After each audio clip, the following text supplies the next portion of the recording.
Hello everyone, कैसे हैं आप सब। स्वागत है आपका एमके क्लासेस में। तो जैसा कि आप जानते हैं दोस्तों, हमने सिंपल इंटरेस्ट से शुरुआत करी थी अपने जेकेएसएसबी फाइनेंस अकाउंट असिस्टेंट के मैथ्स के लिए। हम इसके काफ़ी ज़्यादा क्वेश्चंस डिस्कस कर चुके थे।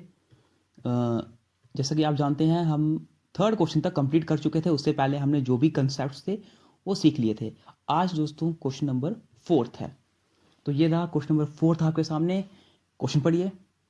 A certain sum of money becomes 3 times of itself in 20 years. At simple interest, in how many years does it become double of itself at the same rate of interest? मैंने आपको क्या बताया दोस्तों कि जब भी आपको कोई ऐसा क्वेश्चन दिखे जिसमें आपको टाइम्स का कंसेप्ट पूछा गया हो कि मनी 3 टाइम्स हो रही है, 4 टाइम्स हो रही है, तो आप कौन सा फॉर्मूला यूज करोगे? Concept 2 n-1 is equals to RT%। This is the formula, है ना। तो अब क्वेश्चन में क्या बोला गया है कि जो रेट ऑफ इंटरेस्ट है वो सेम रहेगा दोनों सालों के लिए, मतलब दोनों टर्म्स के लिए। इसके लिए भी सेम रहेगा और जो बाद के लिए उसके लिए भी सेम रहेगा। तो आर की तो कोई हमें वैल्यू इसमें चाहिए नहीं। अब क्वेश्चन किया कैसे जाता है ये, पहली लाइन को पढ़िए पहले। A certain some of money becomes 3 times of it self in 20 years. 3 गुना हो जाता है, यानी कि क्या आएगा? 3 - 1 कितने सालों में? 20 सालों में। तो आगे क्या बोल रहा है? In how many years that it becomes double of itself. यही मनी अपना डबल कब हो जाएगी? डबल यानी कि 2। एंड अब क्या पुट करेंगे? 2 - 1 इक्वल्स टू कितने समय पर? इन हाउ मैनी ईयर्स, कितने ईयर्स में? तो टी की जगह हम क्वेश्चन मार्क या टी पुट कर लो, कुछ भी पुट कर लो आप यहाँ पर। ओके, तो क्या वैल्यू मिल जाएगी हमें? 2/1 इज इक्वल्स टू 20/t। 2 10 20, यानी कि t की वैल्यू क्या आएगी? 10 years, which is the answer. Okay, बिल्कुल सिंपल क्वेश्चन था ये। नेक्स्ट क्वेश्चन पे मूव करते हैं। क्वेश्चन नंबर फिफ्थ है, what sum will amount to 7,000 in 5 years at 3.33% rate of interest. ये एक बिल्कुल सिंपल क्वेश्चन पूछा गया हुआ है। जब भी ऐसे क्वेश्चन है दोस्तों, सबसे पहले क्या काम होता है? परसेंट को रेशो में कन्वर्ट करना। 3.33 को अगर आप रेशो में कन्वर्ट करेंगे क्या आएगा? देखिए 3.33 क्या होता है? 1/3%। ओके, 3 3 9 + 1 10, यानी कि 10/3 इंटू परसेंट को मैंने 1/100 लिखा, यानी कि मुझे पता चल गया 3.33 होता है 1/30 रेशियो में। ये आ गया रेट। अब रेट क्या होता है? रेट होता है simple interest upon principal. 30 principal है, एक सिंपल इंटरेस्ट है। कितने सालों के लिए बोला गया हमें? 5 सालों के लिए। ये है 1 साल के लिए, तो 5 सालों के लिए क्या होगा? Multiply by 5। तो रेट की वैल्यू मुझे मिल जाएगी 5/30। ओके, जिसमें से 5 है मेरा सिंपल इंटरेस्ट 5 सालों के लिए, 30 है मेरा प्रिंसिपल। अब 30 क्या है? 30 क्या है दोस्तों? 30 प्रिंसिपल है, 5 क्या है? सिंपल इंटरेस्ट है। हमें क्वेश्चन में क्या दिया गया? What sum will amount to 7,000, यानी कि कोई ऐसा सम है, कोई ऐसा पैसा है वो बाद में कितना बन जाता है? 7,000। तो ये तो मुझे पता चल गया, ये है अमाउंट। अमाउंट क्या होता है? अमाउंट होता है simple interest plus principal. Simple interest क्या है? 5 रेशियो, और प्रिंसिपल क्या है? 30 रेशियो। यानी कि अमाउंट की रेशियो मुझे पता चल गई, अमाउंट है 35 रेशियो। और ये 35 रेशियो किसके बराबर है? ये है 7,000 के बराबर अकॉर्डिंग टू क्वेश्चन। 35 2 यानी कि एक रेशियो मेरी आई 200 के बराबर। मुझे क्या फाइंड करना है? मुझे सम फाइंड करना है, यानी कि मुझे प्रिंसिपल फाइंड करना है। प्रिंसिपल की वैल्यू क्या है? 30 रेशियो। तो एक मेरा 200 के बराबर है, 30 मेरा किसके बराबर होगा? 30 हो जाएगा 60,000 के बराबर, सॉरी 6,000 के बराबर। Okay, this is the answer. ये हमें पता चल गया प्रिंसिपल की वैल्यू। ओके, तो आप चाहे रेशियो मेथड से निकालें, आप इसको पीआरटी से भी निकाल सकते हैं। अगर आपको सिंपल इंटरेस्ट का बेसिक फॉर्मूला पता है तो आप वैसे भी निकालिए। वैसे क्या पता चलेगा कि आपको पहले सिंपल इंटरेस्ट की वैल्यू मिल जाएगी। ओके, तो अमाउंट को क्या करोगे आप? Simple interest plus principal. तो सिंपल इंटरेस्ट को अमाउंट के इक्वल्स टू के इस तरफ बेचकर आप सिंपल इंटरेस्ट को प्रिंसिपल से माइनस कर दीजिए, आपको प्रिंसिपल की वैल्यू मिल जाएगी। चाहे आप बेसिक ट्रेडिशनल मेथड से करें, चाहे आप रेशियो मेथड से करें, दोनों से आंसर निकल जाएगा। अब हम नेक्स्ट क्वेश्चन पे मूव करते हैं। Question number 6, if SI simple interest for 6 years is equals to 30% of the principal, it will be equal to principal after how many years? Question क्या बोलता है कि 6 साल में एक सिंपल इंटरेस्ट प्रिंसिपल के 30% पहुंच जाता है। ओके, तो कितने साल में वह प्रिंसिपल के बराबर पहुंच जाएगा? दोस्तों मैं क्या कंसीडर करता हूं कि सपोज मेरा प्रिंसिपल जो है वो 100% है। प्रिंसिपल में अपना 100% मान के चलता हूं। मुझे क्या बोला जाता है कि सिंपल इंटरेस्ट इसी प्रिंसिपल के 30% के बराबर पहुंच जाता है। ओके, यही सिंपल इंटरेस्ट इसके 30% के बराबर पहुंच जाता है 6 साल में। तो मुझे बताओ हर साल सिंपल इंटरेस्ट कितना बड़ा होगा? अगर 6 सालों में 30% बढ़ता है, एक साल में कितना बढ़ेगा? 5%। ओके, हर साल 5% बढ़ा है। हमें बताना क्या है? It will be equal to principal. तो बताओ ये प्रिंसिपल के बराबर यानी कि 100% कब हो जाएगा? अगर मैं 20 से मल्टीप्लाई करूं तो ये 100% हो जाएगा, यानी कि 20 सालों में, इन 20 ईयर्स, 20 सालों में ये पैसा प्रिंसिपल के बराबर हो जाएगा सिंपल इंटरेस्ट। ओके, सभी को इस क्वेश्चन में कोई कंफ्यूजन नहीं होगा, बिल्कुल सिंपल क्वेश्चन था। नेक्स्ट क्वेश्चन पे मूव करते हैं, क्वेश्चन नंबर 7 पे। क्वेश्चन नंबर 7 क्या दिया गया है? The some lent at 5% per annum, that is 365 days. Annum के बारे में लिखाया गया है कि 365 डेज एनम में होते हैं। Simple interest that produces interest of ₹2 per day is. देखिए ये कितना सिंपल क्वेश्चन है। क्या बोला जाता है कि ₹2 हर दिन इंटरेस्ट लगता है, मतलब हर दिन 2-2 रुपए का इंटरेस्ट बढ़ता जाता है, बढ़ता जाता है, बढ़ता जाता है। अगर ₹2 हर दिन बढ़ रहा है तो पूरे साल कितना बढ़ेगा? ₹2 हर दिन लगता है, पूरे साल कितना बढ़ेगा? 2 इंटू 365। अगर ₹2 एक दिन का लगता है, ये हम कैसे बताते हैं? 2 इंटू 1 2। ओके, तो पूरे साल का कितना लगेगा? 2 इंटू 65, यानी कि 730 रुपीज लगेगा पूरे साल का इंटरेस्ट।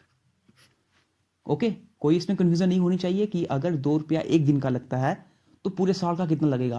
पूरे साल में कितने दिन होते हैं? 365 डेज। तो 2 इंटू 365, 730 रुपीज पूरे साल का इंटरेस्ट लगेगा, यानी कि ये आ गया सिंपल इंटरेस्ट की वैल्यू। अब क्वेश्चन में क्या रेट दिया गया है? क्वेश्चन में रेट दिया गया है 5%। रेट की वैल्यू दी गई है 5%। मैं इसको रेशियो में कन्वर्ट करता हूं। 5% होता है 1/20। ठीक है, रेट क्या होता है? रेट होता है सिंपल इंटरेस्ट अपॉन प्रिंसिपल। ऊपर वाली वैल्यू सिंपल इंटरेस्ट, नीचे वाली वैल्यू प्रिंसिपल, यानी कि एक जो वैल्यू है मेरी ये 730 के बराबर है। अब मैंने इधर साल से वो जो मैं करता था मल्टीप्लाई 2 से 3 से, वो क्यों नहीं किया? क्योंकि अब मुझे दिन दिए गए हैं 365, यानी कि एक साल। तो एक को एक से मल्टीप्लाई करोगे एक ही आता है। एक रेशियो 730 के बराबर है। मुझे किसकी वैल्यू फाइंड करनी है? सम की वैल्यू फाइंड करनी है कि कितना पैसा उधार दिया गया था। 20 की वैल्यू फाइंड करनी है। ए की वैल्यू 730 है, 20 की वैल्यू क्या हो जाएगी? 730 इंटू 20, तो 2 3 6, 2 7 14, 14,600 रुपया। ये था वो प्रिंसिपल, वो पैसा जो उधार दिया गया था। ओके, मुझे उम्मीद है आपको ये क्वेश्चन समझ आया होगा। अब हम क्वेश्चन नंबर 8 पे मूव करते हैं। ये रहा question number 8। If a sum of money amounts to ₹12,900 and 14,250 at the end of 4th and 5th year respectively at a certain rate of simple interest, then the rate of interest is। देखिए क्या बोला गया है कि कोई पैसा था, वो पैसा चौथे साल में उस पैसे पर 12,900 रुपया इंटरेस्ट हो जाता है। 5वें साल पर उस पैसे पर 14,250 रुपया इंटरेस्ट हो जाता है। मैं ये लिख लेता हूँ, ठीक है, साइड पर। चौथे साल पर उस पर इंटरेस्ट चला जाता है 12,900 रुपया। पाँचवें साल पर उस पर इंटरेस्ट चला जाता है 14,250 रुपया। ये चौथे साल का डाटा था, ये पाँचवें साल का डाटा था। At a certain rate of simple interest, की सिंपल इंटरेस्ट के सर्टेन रेट पर। देखिए, अगर मैं आपसे पूछूं कि सिंपल इंटरेस्ट होता क्या है, कि एक साल पर कितना इंटरेस्ट मिलता है। ये चौथे साल का इंटरेस्ट है, ये पाँचवें साल का इंटरेस्ट है।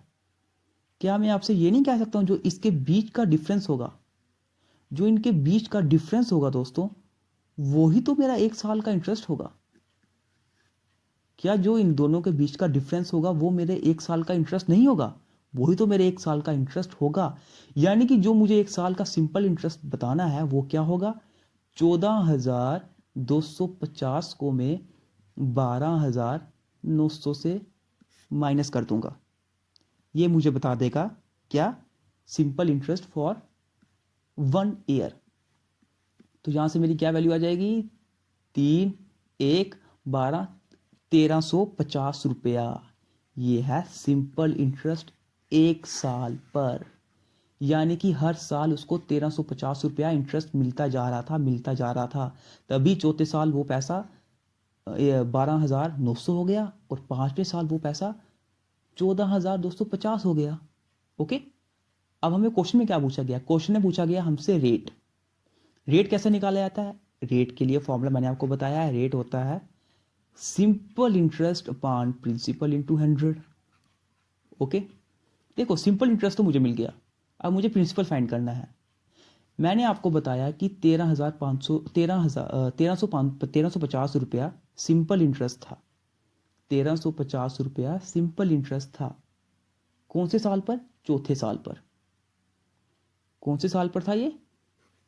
चौथे साल पर। जब ये इंटरेस्ट और लगा तो 4 सालों में ये पैसा 12,900 हो गया। अगर हर साल दोस्तों 1,350 रुपये का इंटरेस्ट लग रहा था, मुझे बताओ 4 साल पहले ये पैसा कितना था? हर साल अगर 1,350 रुपये का इंटरेस्ट लग रहा था, 4 साल पहले पैसा कितना था? 1,350 रुपये हर साल का इंटरेस्ट लगा। अगर मैं इसे 4 से मल्टीप्लाई कर दूं, 4 5 20, 4 3 12, 13 14, 4 4 5, 5,400 रुपया हमें 4 सालों में इंटरेस्ट मिला है। तो 12,900 को अगर मैं 5,400 से माइनस कर लूं, क्या मुझे ये नहीं पता चल जाएगा कि 4 साल पहले मेरा पैसा क्या था? 4 साल पहले मेरा पैसा 7,500 था जब मैंने पैसा बैंक में डिपॉजिट करवाया था। जब मैंने पैसा बैंक में दिया था तब वो 7,500 था। और उसके बाद क्या हुआ, हर साल मुझे 1,350 रुपये का इंटरेस्ट मिलने लगा। पहले साल 1,350, दूसरे साल 1,350, तीसरे साल 1,350, चौथे साल 1,350, और इस तरह चौथे साल मेरा अमाउंट 12,900 हो गया और पांचवें साल मेरा अमाउंट 14,250 हो गया। अब मुझे प्रिंसिपल की वैल्यू पता चल गई, सिंपल इंटरेस्ट की वैल्यू मुझे पता है, तो बस मैं वैल्यूज पुट करूंगा। सिंपल इंटरेस्ट की वैल्यू क्या है? 1,350, और इसकी वैल्यू क्या है प्रिंसिपल की? 7,500 इंटू 100। तो 2 0 से 2 0 कैंसिल, और 5 1 जा 5, 15 5 जा 75, और 15 9 जा ओके 15 9 जा 135। तो 5 18 जा 90, यानी कि रेट की वैल्यू क्या आ गई? 18%। It is my answer. ये था ये क्वेश्चन। मुझे उम्मीद है आपको ये क्वेश्चन समझ आया होगा। कोई ज़्यादा मुश्किल नहीं था दोस्तों, बिल्कुल सिंपल क्वेश्चन था। हमें 2 वैल्यूज दी गई थी चौथे और पांचवें साल के सिंपल इंटरेस्ट की। मैंने दोनों को माइनस करके एक साल का सिंपल इंटरेस्ट निकाल दिया कि हर साल कितना सिंपल इंटरेस्ट मिल रहा था, 1,350। ओके, अगर हर साल 1,350 रुपये इंटरेस्ट मिल रहा था, 4 साल बाद मेरा पैसा 12,900 हो गया, तो 4 साल पहले मेरा पैसा कितना था? बस मैं 4 साल का सिंपल इंटरेस्ट माइनस कर दूंगा। मैंने माइनस कर दिया 7,500। अब रेट की वैल्यू कैसे निकाली जाती है? Simple interest upon principal. दोनों की वैल्यूज पुट करी और रेट की वैल्यू निकाल दी। 18% is my right answer. Okay, कोई ज़्यादा मुश्किल क्वेश्चन नहीं था ये। अब हम नेक्स्ट क्वेश्चन पे मूव करते हैं। क्वेश्चन नंबर 9, क्या लिखा गया है? A person deposited ₹500 for 4 years and 600 for 3 years at same rate of interest in a bank. Altogether, he received ₹190 as interest. अच्छा देखिए, find the rate of S I per annum is. Okay देखिए, क्या बोला जाता है कि एक आदमी होता है, वो पहले क्या करता है कि 4 सालों के लिए 500 रुपया उसने 4 सालों के लिए डिपॉजिट करवाया होता है। उसके बाद अगले 3 सालों के लिए क्या करता है, वो 600 रुपया 3 सालों के लिए डिपॉजिट करता है। एक ही रेट ऑफ इंटरेस्ट सेम रहता है दोनों पैसों के लिए, ठीक है।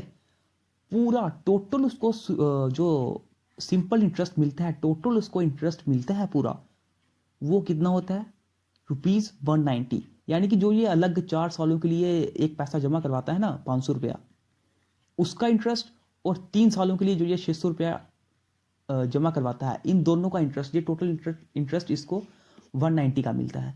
तो ठीक है, जो सिंपल इंटरेस्ट होता है दोस्तों, क्या होता है, PRT/100। ओके, मुझे टोटल सिंपल इंटरेस्ट कितना मिला है, मुझे टोटल सिंपल इंटरेस्ट मिला है 190। जैसा कि क्वेश्चन ने बताया है कि 190 आपको टोटल सिंपल इंटरेस्ट मिलता है। उसको इंटरेस्ट किस किस पे मिलता है, सबसे पहले मिलता है मुझे 500 रुपये पर 4 सालों के लिए। ये लो 500 इंटू रेट की वैल्यू मुझे पता नहीं है, इंटू कितने सालों के लिए, 4 सालों के लिए, बाय 100। उसके बाद उसको एक और इंटरेस्ट मिलता है, कौन सा, 600 रुपये पर किसी रेट पर, रेट मुझे पता नहीं है, 3 सालों के लिए। ओके, और इन दोनों पर जो मुझे इकट्ठा सिंपल इंटरेस्ट मिलता है वो होता है 190, जो मैंने यहां पे लिख दिया इसके बराबर। ठीक है, अब क्या, 20 से 20 कैंसिल, 20 से 20 कैंसिल, 190 किसके बराबर आ गया, 20R plus 18R, which is equals to 38R, किसके बराबर होगा, 190 के। और अगर आप यहां से R की वैल्यू निकालोगे, 38 5 यानी कि 5% is the rate, which is the right answer. Okay, बिल्कुल सिंपल क्वेश्चन था दोस्तों ये। इस क्वेश्चन में इस लैंग्वेज पर अगर आप लैंग्वेज समझ जाओगे तो बिल्कुल ऐसे बच्चों जैसा क्वेश्चन था ये। बस दोनों हमें जो पैसा दिया था, उन दोनों का हमें सिंपल इंटरेस्ट एक बराबर करना था, जैसा कि क्वेश्चन ने बोला था, बस वैसा ही हमें करना था। ओके, आज के लास्ट क्वेश्चन पे मूव करते हैं, क्वेश्चन नंबर 10 पे।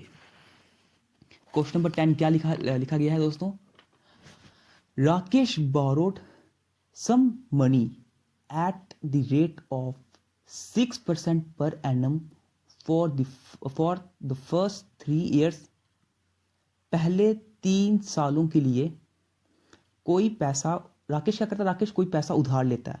वो उधार कैसे लेता है, पहले 3 सालों के लिए जिस पर वो 6% पर एनम पैसा चुकाता है, दूसरे 5 सालों के लिए वो 9% पर एनम पैसा चुकाता है, और उसके बाद 13% per annum for the period beyond 8 years.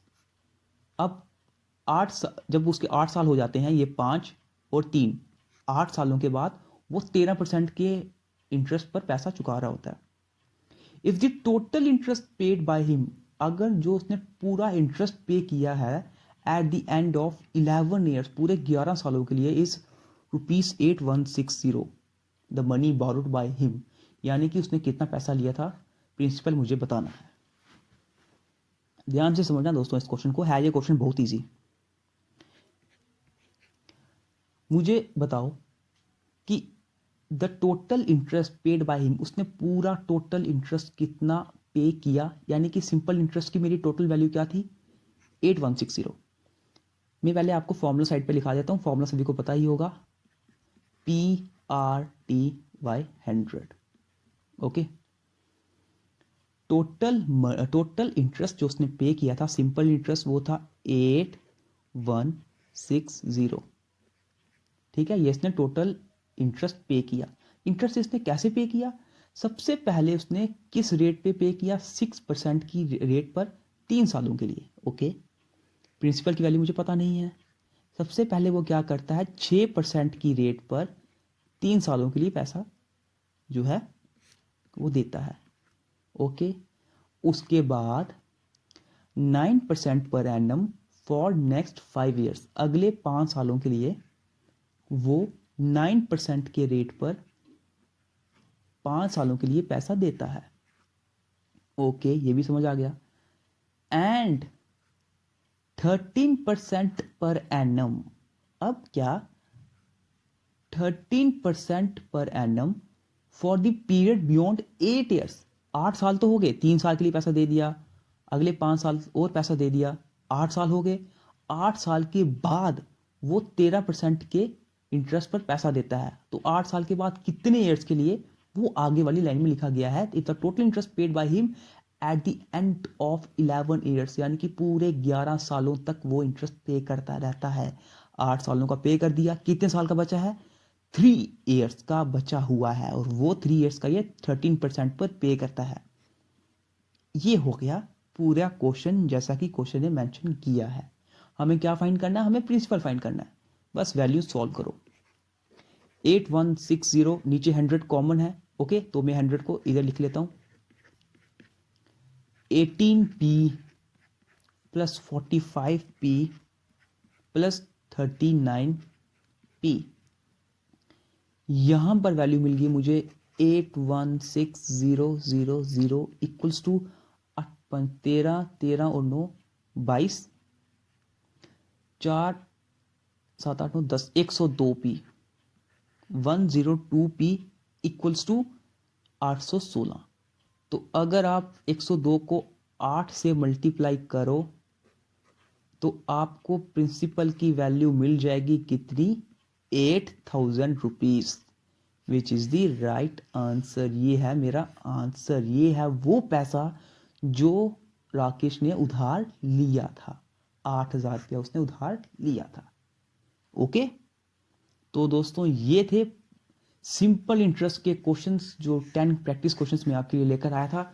मुझे उम्मीद है आपको ये क्वेश्चंस पसंद आए होंगे। कल हम जो नेक्स्ट सेशन पढ़ेंगे हम कंपाउंड इंटरेस्ट को स्टार्ट कर देंगे। उसके भी हम पहले कंसेप्ट समझेंगे, जितने कंसेप्ट उसमें यूज किए जाते हैं उसको समझेंगे, और उसके बाद उसके बेसिस पर भी दोस्तों हम प्रैक्टिस क्वेश्चंस करेंगे।